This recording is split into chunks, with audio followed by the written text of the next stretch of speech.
दृष्टि से गिरफ्तारी की कार्यवाही करें, तो वो भी हम तो पुलिस का कोई विरोध नहीं करेंगे, हम उसका सहयोग करेंगे। वो जो करेंगे जनता तो सब देख रही है। देखिए 3 कोर्ट है हमारे लिए, एक निचली कोर्ट है, एक मिडिल कोर्ट है और एक सुप्रीम कोर्ट है।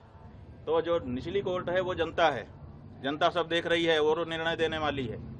जो मिडिल कोर्ट है, हाई कोर्ट, वो हमारा हृदय है, हम जान रहे हैं कि हम गलत हैं कि नहीं हैं।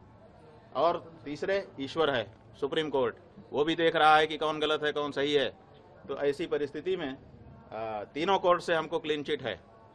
हमारा अंतःकरण हमारे साथ है, स्पष्ट कह रहा है कि तुम निर्दोष हो। ईश्वर की तरफ से भी हमको वही सूचना है और जनता की ओर से भी।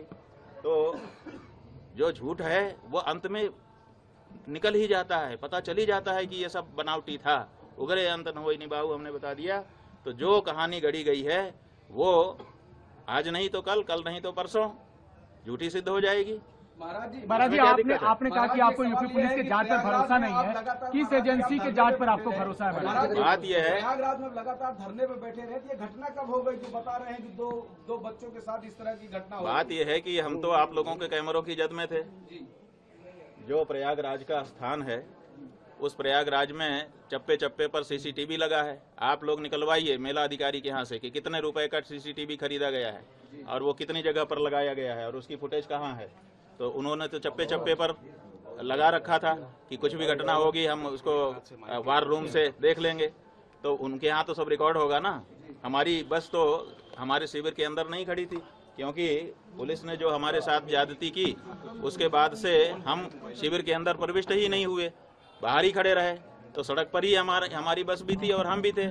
तो ऐसी परिस्थिति में वो सब सीसीटीवी की कैद में है। दूसरे दिन रात आप लोगों का कैमरा हमारे ऊपर लगा हुआ था और उसमें कहना कि हम ये सब कर रहे थे, कितनी नीचता की बात है। और ये भ्रम फैलाया जा रहा है कि गुरुकुल में ये सब हो रहा है। हमारे गुरुकुल में जब वो लड़के कभी प्रविष्ट ही नहीं हुए, पढ़े ही नहीं, उनका हमारा कोई लेना देना ही नहीं है। वो हरदोई के विद्यालय के छात्र हैं, जैसा कि उनकी मार्कशीट जो मुकदमे में लगाई गई है उससे पता चला है।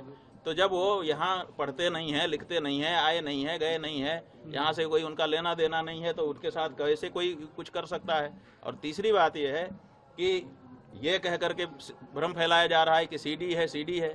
वो सीडी किस चीज़ की है, वो उसको क्यों नहीं सार्वजनिक किया जाता है? कहा जाता है कि बच्चों के साथ अन्याय हो रहा था और बच्चे जो है वो निकल करके गए, हमको आकर के उन्होंने बताया। जैसा कि देखिए कोर्ट में क्या है हम नहीं बता रहे हैं, लेकिन जो सार्वजनिक रूप से आशुतोष ब्रह्मचारी ने कहा है उसके आधार पे हम आपको बता रहे हैं कि वो कह रहे हैं कि बच्चों ने आकर के हमको बताया कि हमारे साथ ये हो रहा है और फिर सीडी भी लेके आए बच्चे। इसका मतलब बच्चे सीडी बना रहे थे। कौन बना रहा था सीडी? बच्चे बना रहे थे या कोई दूसरा ही बना रहा था? तो ये सब ऐसे सवाल हैं जिनका जवाब आने वाले दिनों में पूछा जाएगा और उनको जवाब देना पड़ेगा। महाराज जी किस एजेंसी पर आपको भरोसा है? ये बात ये है बंधु, इसको समझिए और आपके माध्यम से जनता भी समझे कि सनातन धर्म को नष्ट करने के लिए कुछ लोग चोला पहन करके आ गए हैं, अपने आप को हिंदू हिंदू कह रहे हैं। उनका काम हिंदुओं का नहीं है, वो हिंदुओं के विरोध में काम कर रहे हैं, लेकिन अपने आप को हिंदू सिद्ध करके कर रहे हैं। जब विधर्मी चोट नहीं पहुंचा सके तो हिंदू चोला पहन करके हिंदू धर्म को नष्ट करने के लिए कुछ लोग आगे आए हैं और वो इस समय कारगर रूप से अपना काम कर रहे हैं। एक शंकराचार्य नाम की संस्था है, 4 शंकराचार्य जो देश में हैं, वही सत्य सनातन धर्म की बात इस समय कह रहे हैं। अब इनके मन में है कि अब हमने सबको अपने वश में कर लिया, अब शंकराचार्यों पर बस में कर लें। अब शंकराचार्य बस में आएंगे नहीं, क्योंकि वो तो सत्य सनातन धर्म की बात करेंगे। तो अब उनके ऊपर प्रहार करो, तरह तरह की बात करो, ताकि उनकी मर्यादा खत्म हो और मर्यादा समाप्त होने के बाद फिर जनता से वो हट जाएं और उसके बाद हम एकाधिकार करके जो हम कहें वही धर्म हो। हम जिसको कह दें कि ये धर्म है वो धर्म हो जाए और जिसको हम कह दें कि ये अधर्म है वो अधर्म हो जाए।